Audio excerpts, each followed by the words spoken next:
Uh, so, student, welcome you all in this session of today's video related to the topic circle of class 9. So, here we will see some important properties related to circle. So, this will help you in solving the exercise rider problems.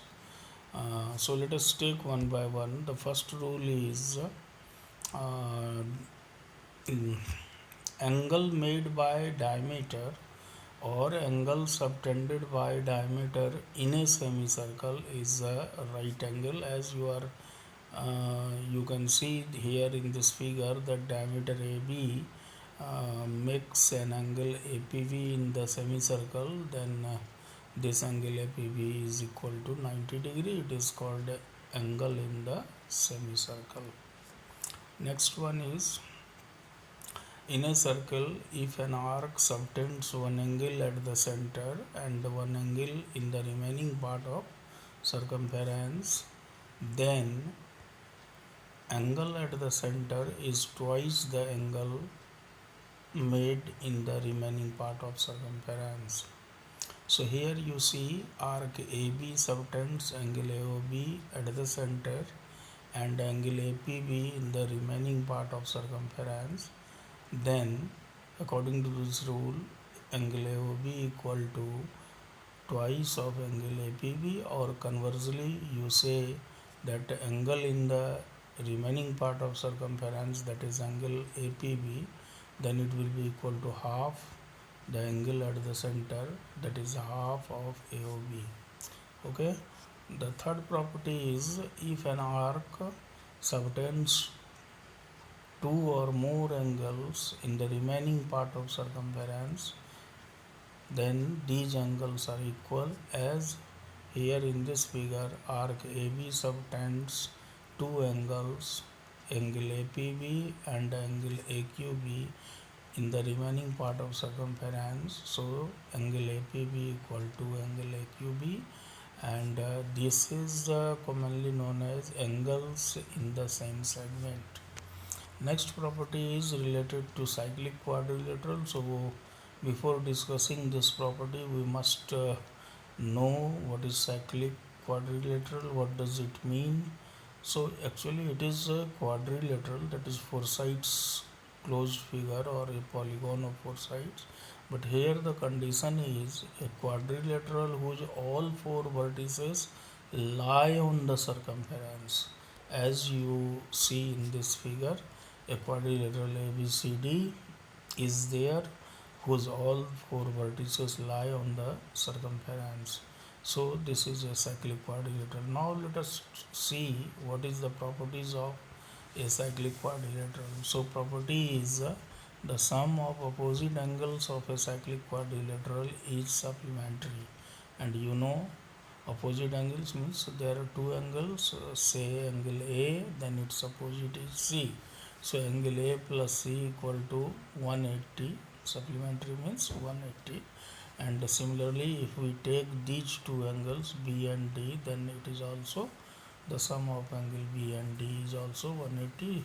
So this rule says that in a cyclic quadrilateral, the sum of opposite angles is supplementary or 180. Now student, next point, next rule is here. uh, you just now you have seen that cyclic quadrilateral is one whose all four vertices lie on the circumference. Now here one rule again, it is related to cyclic quadrilateral, that if a side of cyclic quadrilateral is produced, and you know, when a side of any polygon is produced, then there is a exterior angle formed, and here also the exterior angle forms. This exterior angle is equal to its opposite interior angle. So as in this figure, you can observe that exterior angle DCE is equal to angle BSC. Okay student. Now next property of circle is, you know, A chord is a line segment whose endpoints lie on the circumference. So here in this figure, AB is a chord, and from center O, a perpendicular OC has been drawn. Then rule says a perpendicular from center to a chord, it bisects the chord. It means when we draw a perpendicular from the center to a chord, this perpendicular will divide the chord in two equal parts. As in this figure, the perpendicular OC divides chord AB in two equal parts. So quite natural. Then AC equal to CB and both equal to half AB. Okay, student.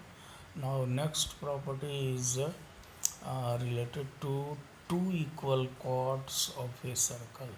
So in a circle, if two chords are equal, then they subtend equal angle at the center. It means in a circle, equal chords subtend equal angles at the center.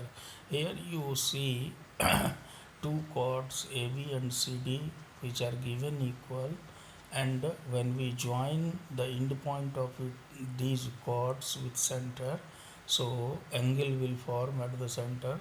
So according to rule, the angle AOB will be equal to angle COD, because equal chords subtend equal angle at the center. Converse is also true. It means if two angles at the center are equal, then the chords by which these angles are formed, they are also equal. Next point is also related with equal chords, that in a circle, if two chords are equal, then their perpendicular distance from center are also equal. It is also said in other words that equal chords are equidistant from the center. So here two chords AB and CD are equal. So from center, if we draw the perpendicular on the both chord, say OM and ON, then these two perpendiculars are also equal. So if AB equal to CD, then OM equal to ON. So we say equal chords are equidistant from the center, and converse is also true. If perpendicular distance between two chords drawn from center are equal, then it implies that chords are also equal. And the last point here is if we have been given three non-collinear points, then one and only one circle can pass through these three non-collinear points. One and only one circle means one circle will definitely pass through three non-collinear given points, and no other circle will pass. So we say one and only one circle can pass through the given three non-collinear points. So okay student, if you recall all these points, among these some are theorems also which are to be proved in later on we will see, but here you have to memorize all these concepts, then only you can solve the exercise problem very easily. So try to memorize and just um, make your practice. Till then, goodbye. We will meet again in the next video. So uh, you write your comments, suggestions, share and subscribe.